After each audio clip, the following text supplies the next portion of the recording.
sintonia, troca de experiências e um bate-papo descontraído sobre o espiritismo na sua manhã.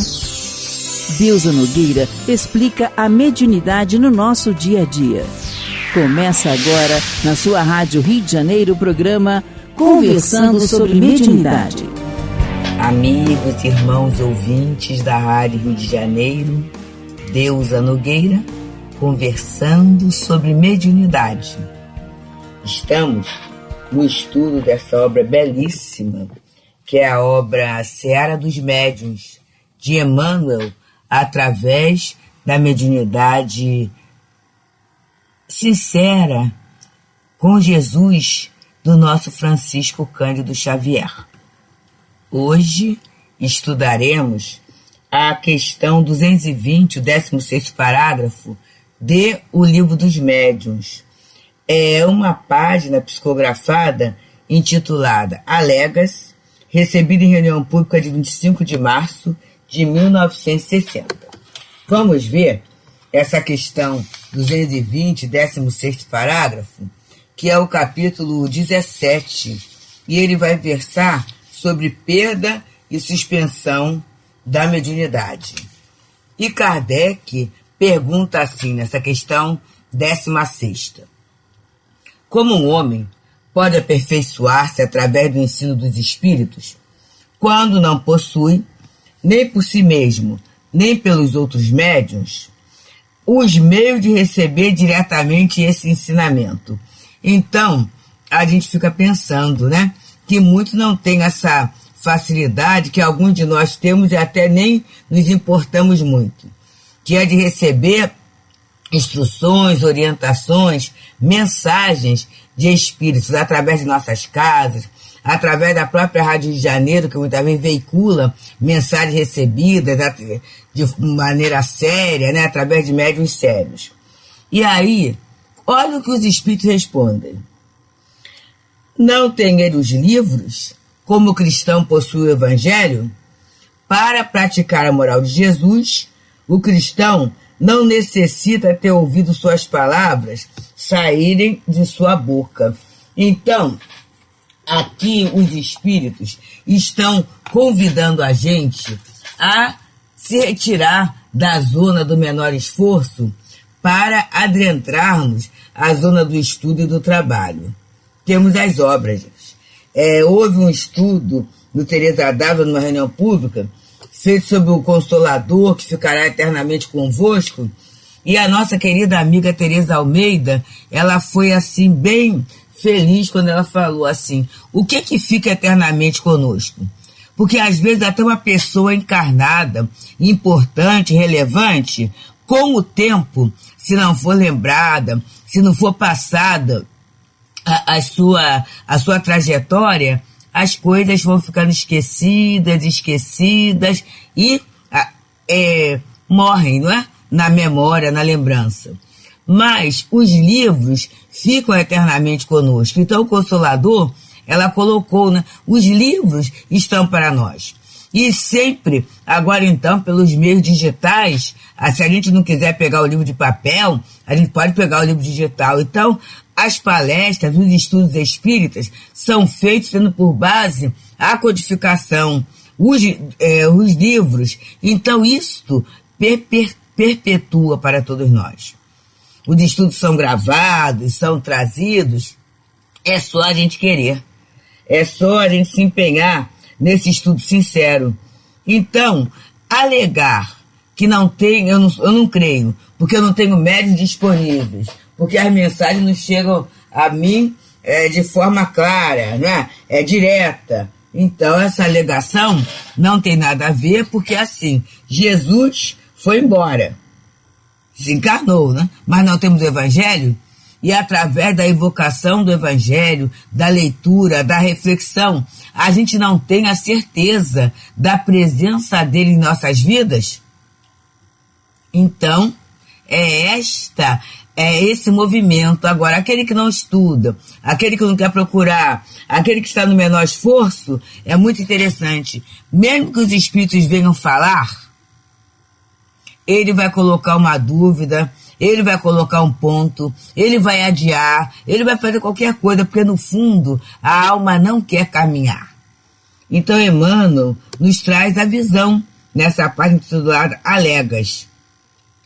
Alegra a descrença da vida celestial por ausência da comprovação que supõe adequada, e viajas ante a glória do firmamento no gigantesco engenho cósmico de nome Terra, a girar sobre si mesmo com imensa velocidade em torno do Sol e não pensas nisso. Isso é alguma coisa que é desafiador para a criancinha. A Terra está girando. E como é que eu não estou tonto? E como é que eu estou me mantendo de pé? Essa velocidade da Terra, né, é muito interessante. Aí a gente faz aquela experiênciazinha da bola, né, ou do peãozinho, tudo isso trazendo, no sentido mínimo, aquilo que acontece, imperfeito, né, porque a bolinha e o peão vão cair em determinado momento, aquilo que acontece pela lei de Deus de forma perfeita, irretocável. Continua Emmanuel a nos falar. Alegas que não compreendes como possam surgir radiações dos espíritos e te equilibras cada dia sobre a luz solar que se expande na imensidão do espaço a 300 mil quilômetros por segundo, sem que lhe abordes a estrutura mais íntima. E isso, meus amigos, como nós olhamos pouco. Já viram que há 2 semanas atrás a lua estava esplendorosa e foi notícia. E por causa disso, nós ouvimos pessoas falarem assim, puxa, há quanto tempo que eu não olhava para o céu, não tinha nem tempo. Não tendo tempo de observar e de valorizar a criação divina, a gente fica nessa confusão das mesquinharias humanas causadas pelo nosso orgulho, pelo nosso egoísmo, pela nossa vaidade, pela nossa falta do que fazer, falta de uma ocupação útil, criando problemas em nossa vida e muitas vezes no meio em que estamos situados. Continua Emmanuel falando assim, alegas que não ouves a voz das inteligências desencarnadas e moras no reino de ondas, de que as maiores estações emissoras dosam apenas ínfima porção, transformando em sons articulados o que te parece solidão e silêncio.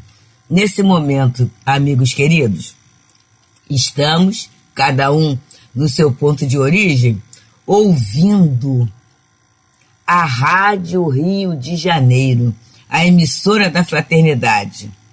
Já pensamos nisto? Nessa beleza da sintonia, e a gente está ouvindo um som que materialmente está a milhares de quilômetros, até milhões de quilômetros de distância, mas chega para nós de forma clara, de forma precisa. Tirando a rádio, se a gente parar um pouquinho, a gente vai escutar o barulhinho na casa do vizinho, a gente vai escutar alguém que passa na rua, muitas vezes vendendo alguma coisa, o som do transporte passando por ali. Aqueles que moram numa vida mais interiorana vão ouvir a cachoeira, vão ouvir o rio, vão ouvir os pássaros, vão ouvir o vento fazendo barulhinho nas árvores, vão ouvir o marulhar das ondas. Quanta coisa que a gente ouve, quantas ondas. E é essa criação de Deus, essa possibilidade da audição, a gente muitas vezes não valoriza para reter aquilo que é nobre, aquilo que é justo, aquilo que é bom, aquilo que é relevante para o nosso progresso, processo de crescimento. E ele continua, alegas que ninguém te explica, por que processos se alimentam as almas com os fluidos sutis e vive no oceano aéreo, nutrindo-te em maior grau dos recursos imponderáveis da natureza. Nós passamos por uma pandemia e observamos a beleza e o valor da respiração na nossa vida. Foi necessário que passássemos para a dificuldade para valorizar que beleza é poder respirar e respirarmos fundo, a longos exaustos, como diz André Luiz, e nos energizarmos, porque quando a gente respira fundo, ampliando a nossa capacidade pulmonar, a gente se sente mais forte, a gente se sente com ânimo, com vigor para realizar uma tarefa. Então, o ar alimenta? Alimenta, com certeza.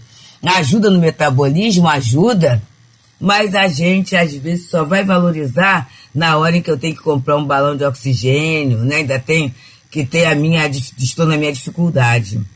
E continua Emmanuel.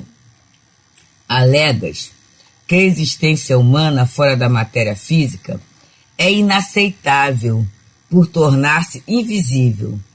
Entretanto, quanta coisa invisível considera real. Vamos perceber, meus queridos, que essa obra, Seara dos Médiuns, ela foi editada em 1961, em que não havia a grande expansão de informática, internet, nada disso. Havia assim, o cérebro eletrônico, mas nós não tínhamos esse acesso. Pelo menos nós que fazemos parte das camadas populares, não tínhamos acesso a nada disso. E ele já falava de quanta coisa a gente consegue, que é invisível, a gente acredita. Alguém desacredita da internet? Alguém desacredita da rede social que me permite bater um papo, conversar com alguém que está lá do outro lado do mundo, está lá na China? E eu vou ter imagem, vou ter som, vou ter tudo isso? A gente duvida da televisão? A gente duvida da eletricidade com o que faz com que nós movimentemos, nesse momento, aparelhos eletrodomésticos, até para a execução do nosso alimento? Alguém duvida do gás? A gente não vê, mas alguém duvida da força do gás? Desde o simples gás de cozinha até os gases que movem motores. Então, meus amigos, a gente não vê essa energia, mas a gente observa os efeitos. E em mediunidade é muito importante que nós nos acostumemos a analisar as consequências dos fatos, os efeitos dos fatos. A gente necessita abranger o nosso olhar, porque o fenômeno, pelo fenômeno, ele pode ficar no campo do sensório. É uma simples sensação. E sensação pode me causar dúvidas. Será que eu senti mesmo? Será que foi isto mesmo? Na nossa insegurança ainda emocional, na nossa dificuldade em valorizarmos o que tem valor, na nossa escala muito complicada ainda enquanto espíritos imperfeitos. Mas quando eu analiso a consequência é o produto daquele fenômeno. Eu começo a ter uma visão ampliada e me preparo para uma valorização. Como é a valorização? É a gente aplaudir? É a gente elogiar os espíritos? Não, meus amigos. A valorização está no uso. É aquele presente que a gente ganha e alguém dá, e ele vai ser valioso quando ele é útil. Ele vai ser valioso quando ele é útil. Seu presente pode ser muito caro, mas se é alguma coisa que vai ficar guardado num canto, é sinal que ele não tem a utilidade que seria para ter na nossa vida. E é por isso, meus amigos, que ele continua dizendo: alegas a impossibilidade da materialização transitória dos amigos que já transpuseram as fronteiras do túmulo. E, apesar das notáveis observações das genéticas, desconheces como nasceste entre as formas carnais, tanto quanto ignora os processos por que se desenvolve. Então a genética vai explicando como é que o nosso corpo foi formado, tudo isso, mas há sempre uma interrogação, é o milagre da vida, a beleza da vida. Mas a gente acredita, porque a gente está usando um corpo, a gente está caminhando. Então, a necessidade da reflexão acerca dos atos da vida, vai oferecendo a nós a propriedade de analisarmos consequências. E é por isso que estamos aqui, nas ondas fraternas, amigas da Rádio Rio de Janeiro, conversando sobre mediunidade. Estudando essa obra de Emmanuel, através de Francisco Cândido Xavier, intitulada Seara dos Médiuns, em que ele vai analisando passo a passo capítulos, tópicos do Livro dos Médiuns, trazendo para nós o quê? Uma possibilidade de uma reflexão prática, de uma utilização na nossa vida diária. E ele continua a falar para nós assim, nessa página, que o título é Alegas. Esse programa é o 24º, ele analisa a questão, o 16º parágrafo, 16ª questão, do 220, que é perda e suspensão da mediunidade. E ele diz assim: não te lamentes, porém, quanto à falta de elementos mediúnicos para o levantamento das boas obras. Isso é muito sério, que muitas vezes eu fico pensando que para haver um trabalho assistencial, para ter um centro, tem que ter um médium que produza fenômenos. E, na verdade, o trabalho é em nome de Deus. Se a gente começa a trabalhar sinceramente em nome de Deus, seguindo as orientações do Evangelho, as orientações da doutrina, a gente vai ter a certeza absoluta da assistência desses amigos espirituais. Não precisa saber o nome. Eles muitas vezes se esforçam para oferecer a nós isso pela nossa incredulidade. Mas se a gente observar a consequência do trabalho, os frutos que o trabalho dá, a gente não precisa ficar correndo através do fenômeno mediúnico, dos elementos mediúnicos, para fazer o bem, para levantar essas boas obras. E continua Emmanuel a nos falar: não te condiciones a informes alheios para ajudar. Todos possuímos vasta provisão de sementes e luzes do conhecimento superior e estamos convictos de que fomos chamados para servir. Meus queridos, ao longo de todo esse tempo da nossa vida de espírito, quantos livros escritos e quantas mensagens vividas, quantos exemplos nobres alimentam a nossa vida. Quantos exemplos nobres. Então, essas sementes são sementes que são lançadas nas nossas almas. Só que a semente, para florescer, para frutificar, ela tem que ser cuidada, ela tem que ser tratada, ela tem que ser plantada. Ela tem que ter uma vigilância constante. E ele continua. O que Jesus ensinou há quase 2 milênios, e aqui foi 1960, agora já é 2 milênios, mais 23 anos, né? Tem força de verdade para todos os séculos. E a mensagem desse ou daquele arauto do Evangelho aos ouvidos de alguém é lição para nós. E é muito bom nós pensarmos que a lição, o Evangelho de Jesus, não foi para uma época. Ele continua tendo validade na vida de cada um de nós. Vamos pensar bem. Tem validade. Se eu estou achando que o Evangelho está ultrapassado, é porque eu não estou meditando. É porque eu estou só lendo como se fosse uma história. E eu não estou dando a importância que ele tem na minha vida. Há um texto do Evangelho que diz: eu gostaria, não sei se é Francisco de Paula, eu gostaria que vos dedicasseis mais às leituras evangélicas, que a gente às vezes lê por ler e fica por ali mesmo sem utilizar. Aquilo que eu não utilizo, que eu não experimento, eu não consigo tirar consequência, eu não consigo validar. Continua, então, Emmanuel dizendo: importa, acima de tudo, estender o bem, entendendo-se que o bem verdadeiro será sempre o bem que façamos aos outros. Então, estender o bem, como? Fazendo bem, vivendo bem. E o bem verdadeiro é o bem pessoal, né? É aquele bem que eu faço ao outro que volta multiplicado.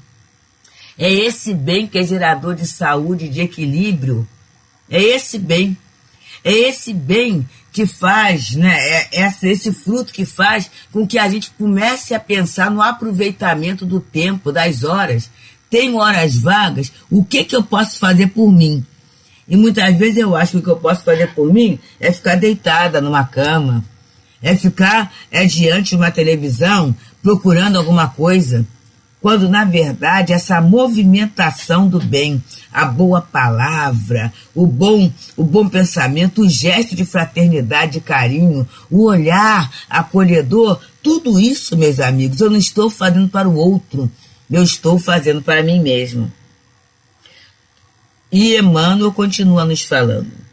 Toma alguns grãos de trigo achados na rua, a esmo. Não sabes de onde vieram. No entanto, se resolves plantá-los ainda hoje, com respeito e carinho, em breve as leis de Deus, sem que as vejas agindo, deles farão no solo, em teu próprio favor, vasto e belo trigal. É lindíssima e verdadeira a imagem. Porque somos criação de Deus. Então, as leis de Deus estão lá no Livro dos Espíritos, parte 3ª. As leis divinas e naturais, elas são imutáveis e funcionam para todas as pessoas e em todos os mundos. É essa a lei de Deus. Se essa lei de Deus, ela funciona, então, para a semente, ela vai funcionar para a semente de trigo e para a semente do bem. E que semente do bem é essa, gente? É essa boa vontade no estudo, na compreensão e na aplicação do Evangelho de Jesus no dia a dia de nossas vidas, que é trazido de forma assim bem clara, bem lógica, bem linda, pela nossa abençoada doutrina espírita. Então, queridos, é tempo, é hora que a gente possa se sentir agradecido, trabalhar a gratidão pela doutrina, trabalhar a gratidão pela oportunidade de estarmos encarnados num local, né, num país, em que a gente tem essa liberdade do culto, a liberdade de irmos a casas espíritas. Já percebemos, amigos, nós temos casas espíritas para nos reunirmos, enquanto em muitos locais chegam os livros e as pessoas vão estudando. Agora pela internet, até a possibilidade da troca. Mas durante um grande tempo, as pessoas estudavam sozinhas, no máximo com 1 a 2 pessoas nos seus lares, tendo um entendimento muito limitado. Nós estamos tendo essa oportunidade. Nossas casas espíritas estão abertas para o trabalho mediúnico, para o trabalho assistencial, para o trabalho de esclarecimento doutrinário. Vamos aproveitar. E vamos aproveitar com muita alegria, adentrando as portas dessas casas como um lar de luz, como um ponto de apoio. Lembrando, como diz uma querida amiga, da primeira vez em que ali entramos, fomos acolhidos, orientados, socorridos e chegamos ao ponto que nós chegamos, suportando tantas dificuldades com a visão consoladora que a doutrina espírita oferece a cada um de nós. Que Jesus nos abençoe, muita paz. Deusa Nogueira explica a mediunidade no nosso dia a dia. Programa Conversando sobre Mediunidade.